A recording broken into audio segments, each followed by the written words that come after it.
that is what brought me here. I was in that same space, the same mindset of like, what are my options? Like, what happened, and just kind of see my financials, more mainly my credit score.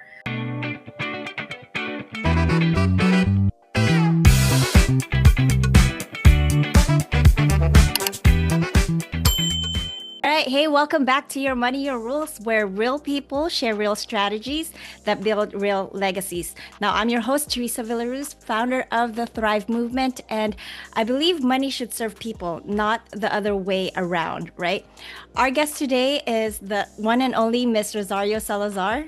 She is a personal finance coach and founder of Sunshine Consulting Services.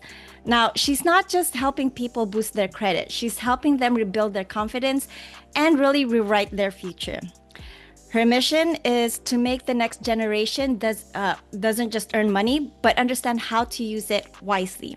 And her approach blends cultural pride, practical coaching, and a whole lot of heart. So let's dive in.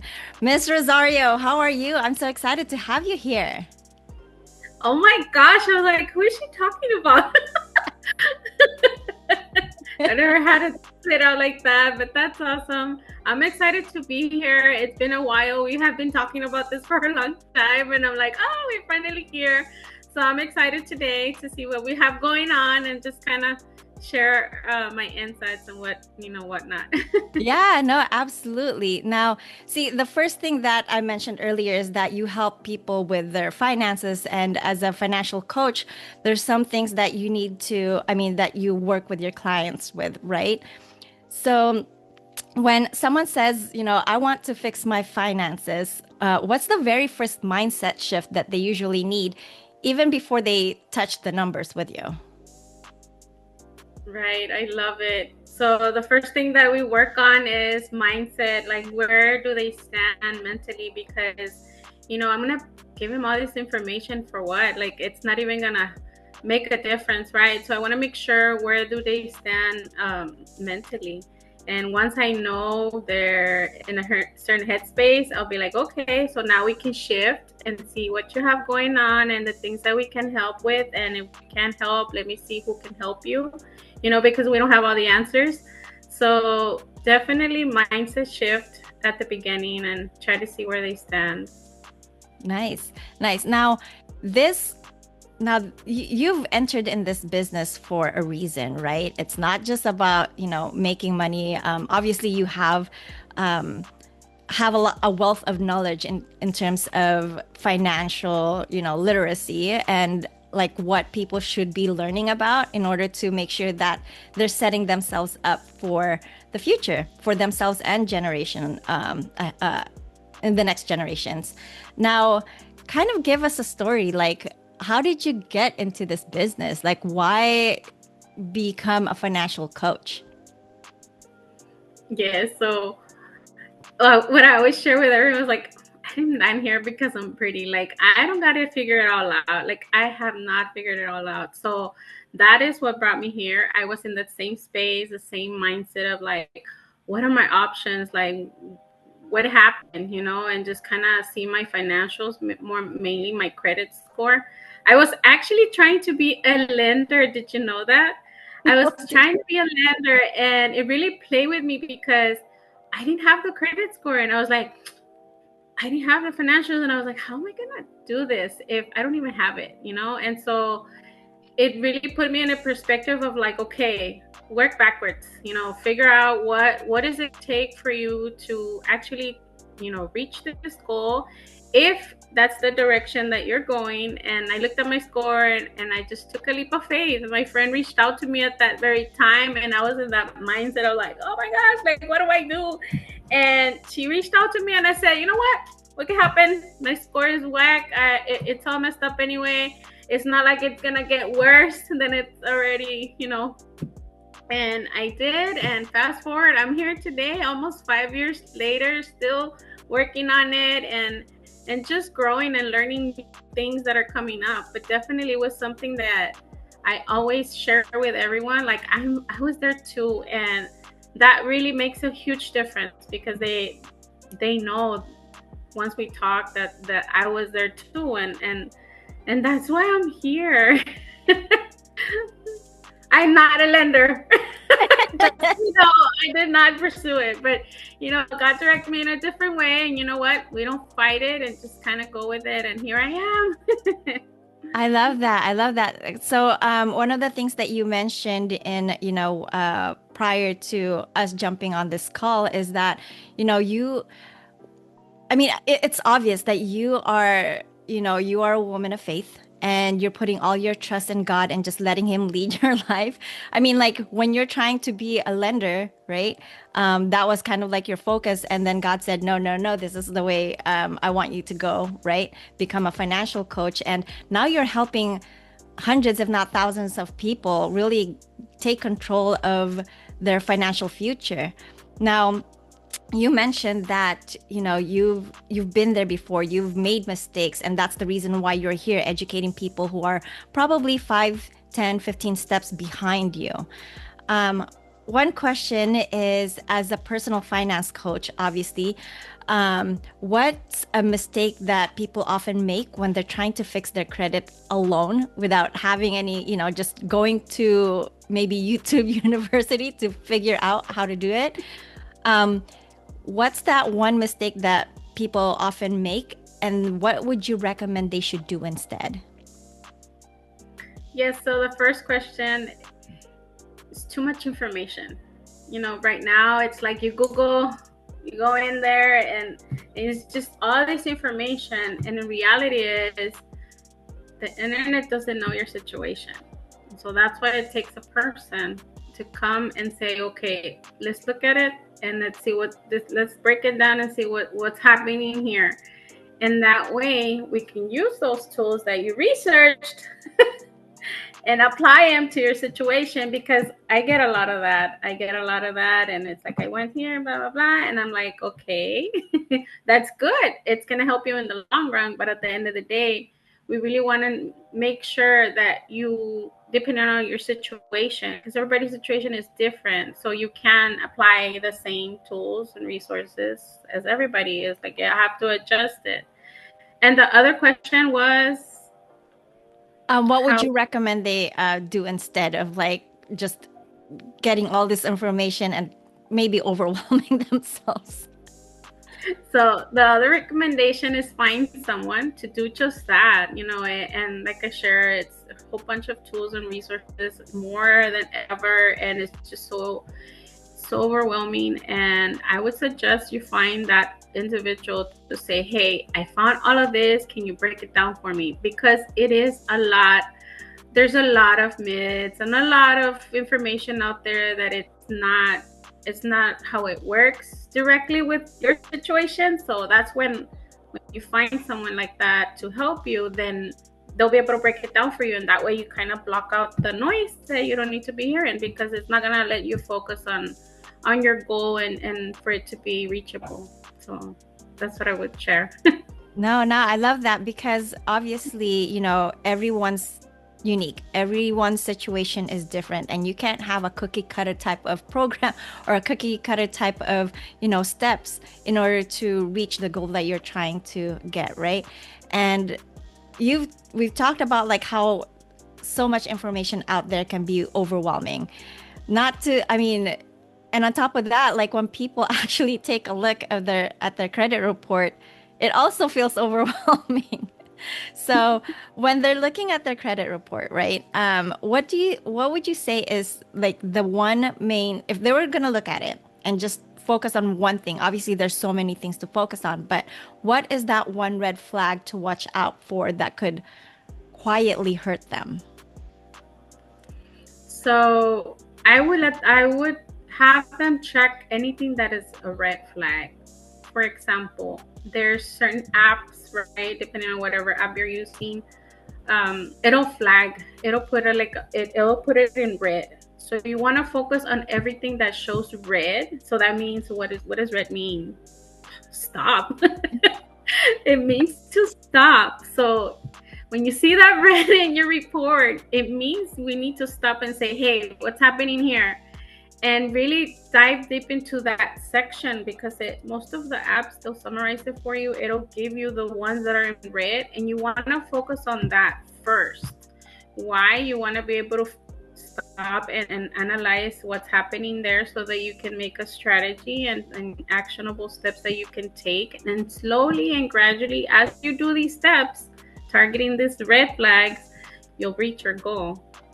Yeah. Yeah, that's cool. I mean, yeah, they do have apps for everything. So they have apps for giving you red flags and stop doing that. Stop your tracks. You need to stop before you can repair, right? Yes. Absolutely. So now that one thing that I actually admire about you is that, you know, when I'm on social media, it seems like Rosario's everywhere.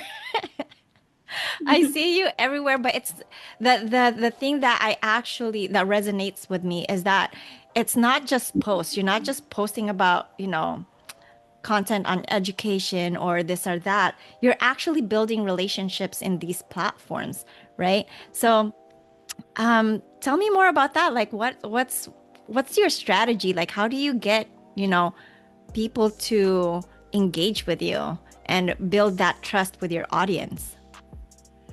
You know what? That's a really good question because at one point I was like, I don't even know how I'm doing this. But you know what I found out? I found out that I was just being myself because at one point I was just not being myself and I didn't have the traction that I wanted to have and the impact more than anything that I wanted to be able to do, right? And what I started doing, I just started being myself and I'm just bubbly, you know, and this is who I am. And if you want to work with me, good. If not, yeah, let's find someone that fits you, you know, and just kind of like that and constantly like that.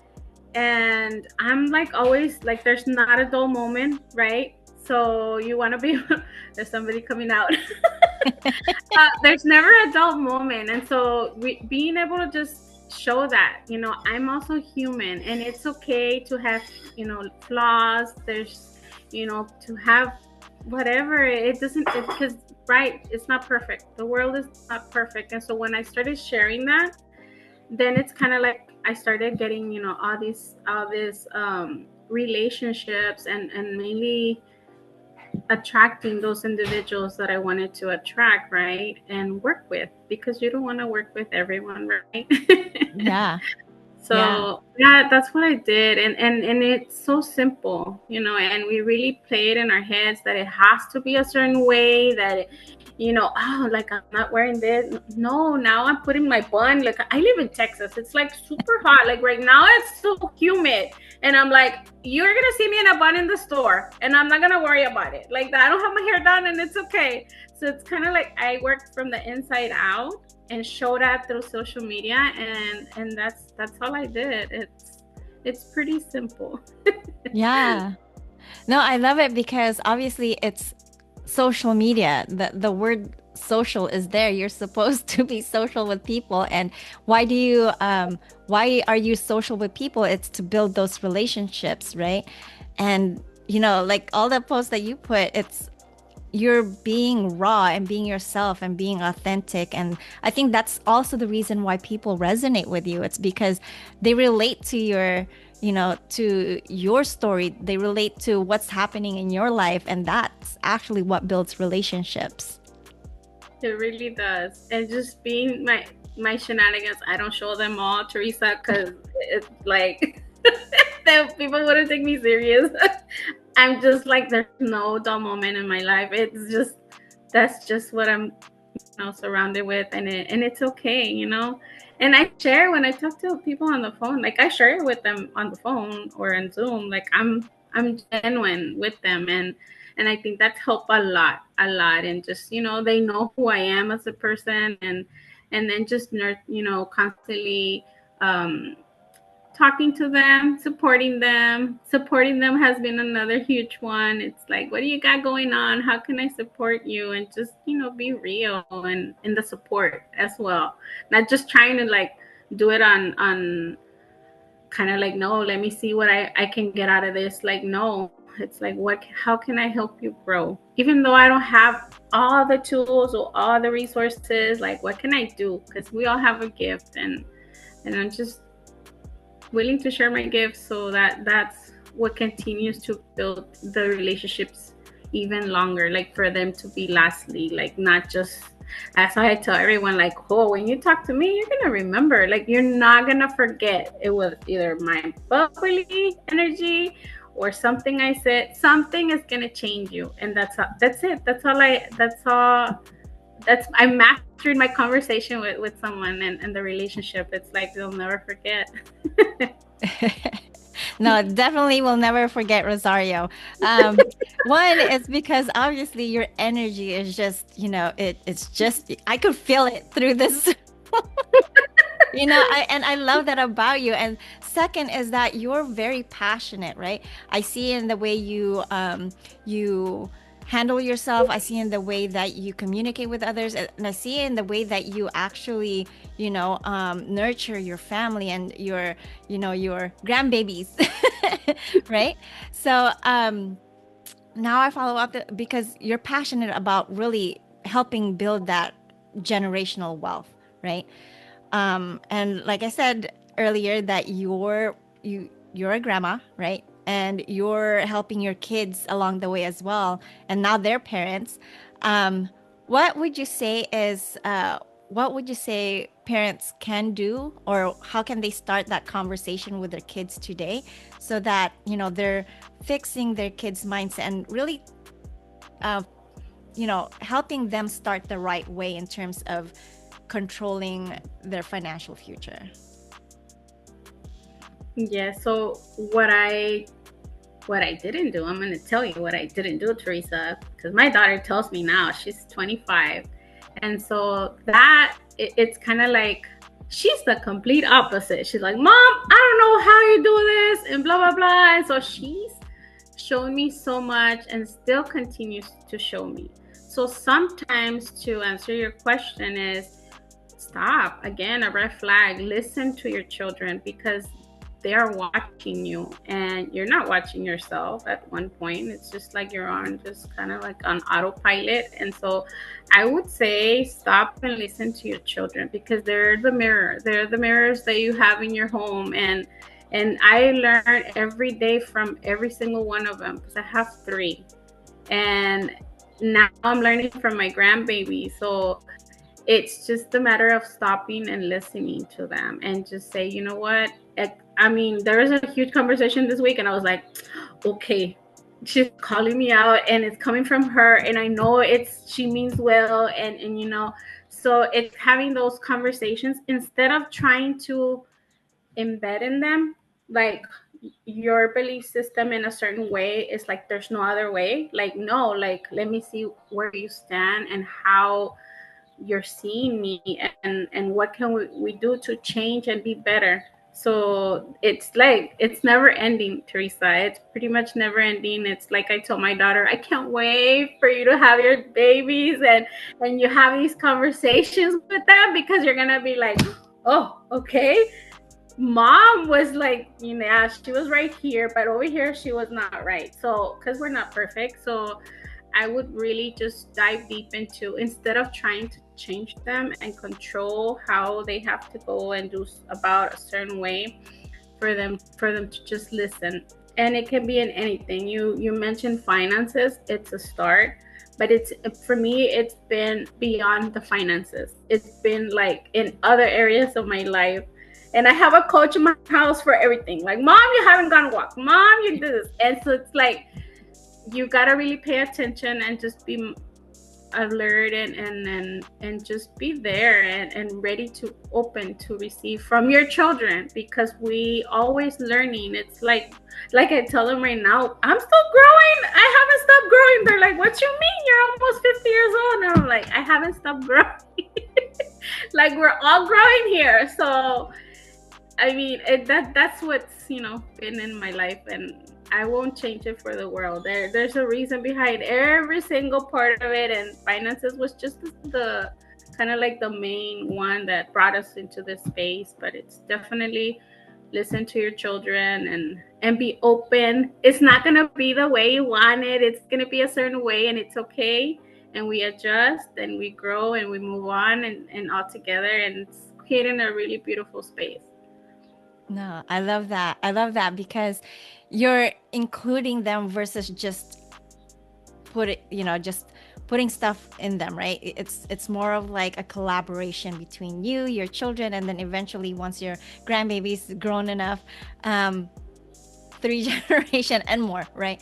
So Yes. that's beautiful. Yeah, just so again, guys, just having that conversation and don't be too rigid and think that just because you're older and you have more experience that you can't learn from someone younger, because everyone has their own experience that we can learn from as well, whether an age doesn't really matter, right? No, it um, yeah, and I know that we're coming up to time right now, Rosario, but I do want to end this with one question for you. And it's something that I would hope that the listeners could take an action on, right? So the question is, what's one easy win someone can take this week, right, to feel more in control of their financial future?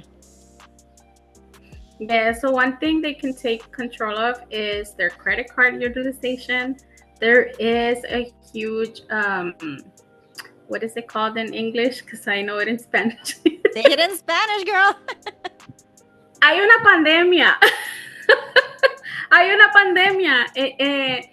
Because what's happening is most people right now are using their credit cards to live off of them. They're not really using them accordingly. It's the wages are like at a certain point, and so it became that. And right now, that is one thing you can look at. What is my utilization? Did I get too excited at the store? Are these items that I need or that I want? Like, ask yourself those questions, because before you know it, you're gonna be in a bind, and then here you go asking for help, right? And so I will leave them with that, and then just kind of look at the red flags and your report and stop. And if you don't understand, if it's too overwhelming for you, you already know. Just reach out. Awesome. Thank you so much. Now, Rosario, you've given us so much wisdom today, right? Tell us, where can folks connect with you and continue learning from you? And Facebook. Facebook, I'm doing Facebook, mainly Facebook. Nice. And what's your, is there like a particular name, or is it just Rosario Salazar? Rosario Salazar, yes. Okay, awesome. And I will also put the link to her Facebook profile in the show notes as well. Well, thank you, Rosario. This has been great. And because we always want to make this actionable, your everyone's homework is one, to take a look at their credit utilization and make sure that you're not going over. What would you say is that would be, Rosario? Don't go over what percentage? So most promote 30%. I promote 10% or less. That's the ideal. All right. So if you can get to 10% credit utilization, but if not, 30% would be max. That's one homework that Rosario's giving you guys this week. And then also, you can go ahead and, check my FICO or annual credit report, or there's so many different credit services there that you could pull your free report and check out those red flags and make sure you stop. All right. And here's something to think about as well. What if your money could grow safely while also building something bigger than you? As I mentioned earlier, I'm Teresa Villaruz, and I'm the founder of Thrive Movement.